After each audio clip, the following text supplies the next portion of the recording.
Well, we are in the opposition, and we have placed our demand since the change of the category government in the constitution.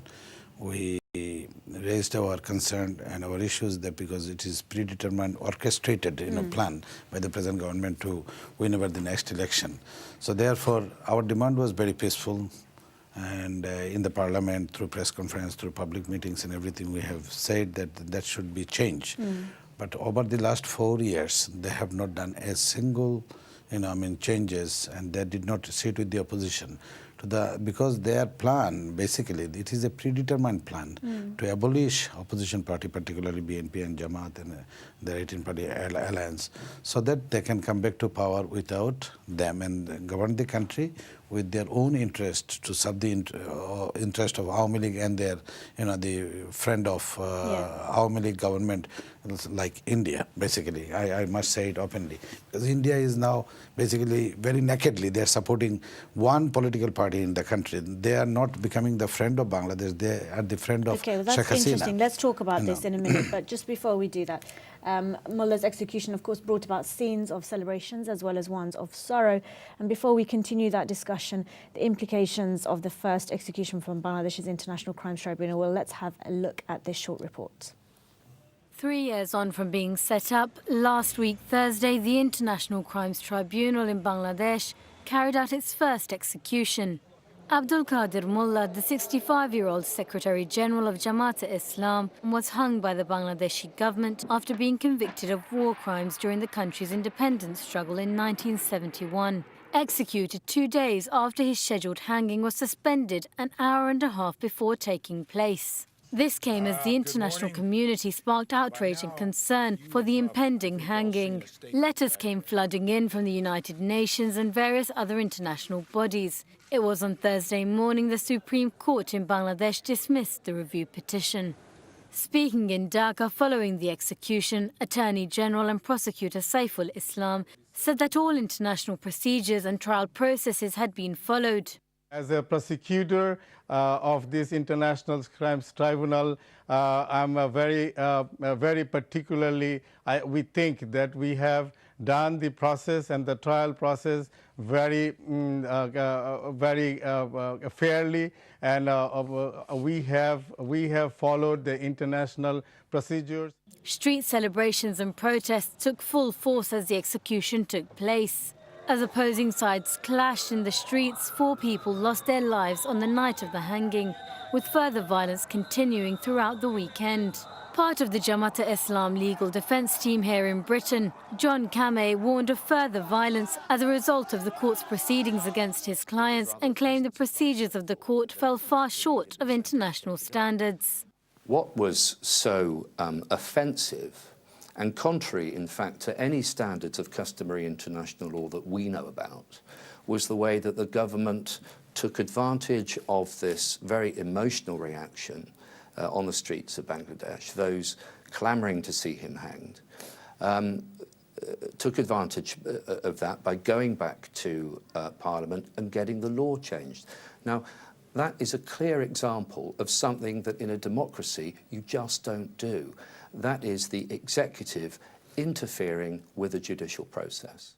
As the International Crimes Tribunal brings to a head issues at the heart of the turmoil in Bangladesh, it's a wondering as to whether the country will ever move past its blood-drenched history.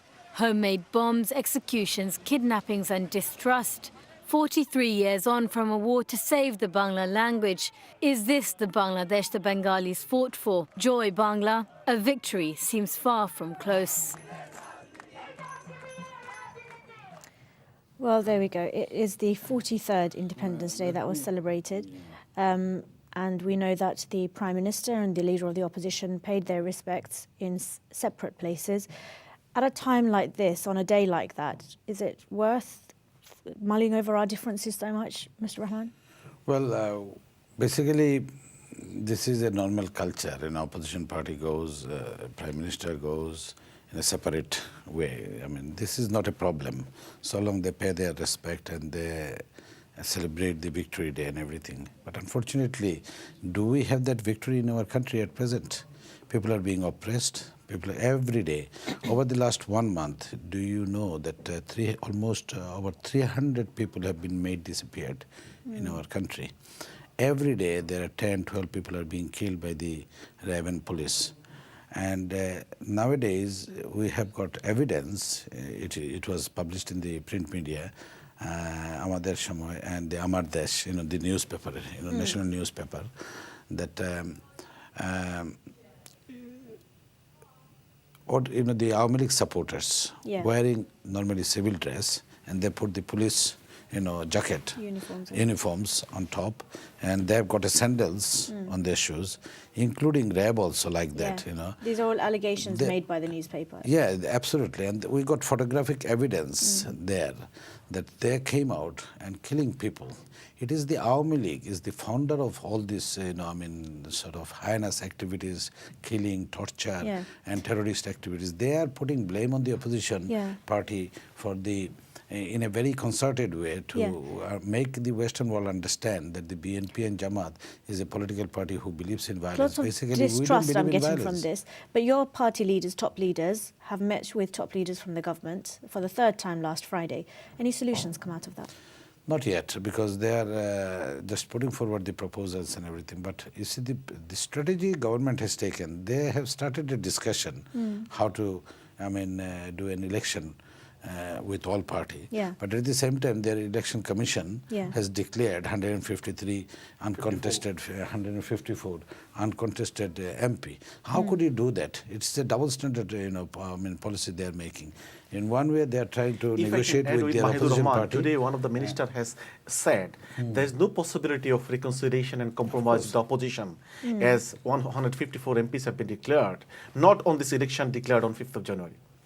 Mr. Mollah, without the BNP in the elections, is that a good move for you? Should the BNP reconsider its position, given that that's your major ally? There is no possibility that there can be a proper election without BNP, and Jamaat cannot consider it. BNP is one of the major players in the Bangladeshi election politics and Bangladeshi politics. If BNP is absent from the election, so what kind of election it would be? If one of the major players is absent, so who will play in the field? Our people will not accept that. It is not part of, Do you think people won't turn up to vote? Of course not. Of course not. And even the 2008 election, it was also a predetermined election when Sheikh Hasina came into power.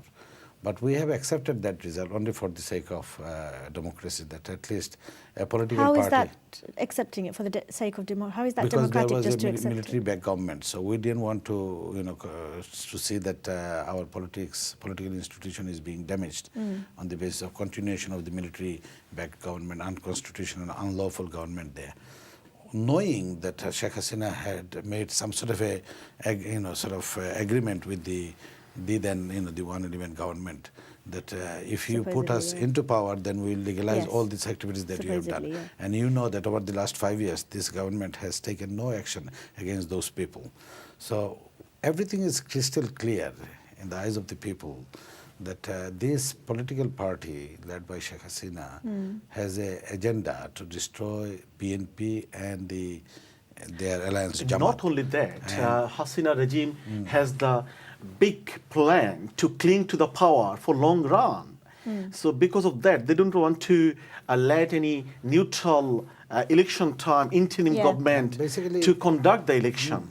Many people say that the whole ICT was set up to crush Hasina's political opponents, that being one of your party being one of them. Where now for Jamaat, with executions taking place now? What next for you guys? Yes, of course. The many commentators and the analyst has rightly mentioned this war crime tribunal is nothing but a tool to blame and execute the opposition leaders. But what next for your party? Do you have new leaders coming up? Do you have all of that in place? Jamaat, as it is a party who exercises democracy inside the party.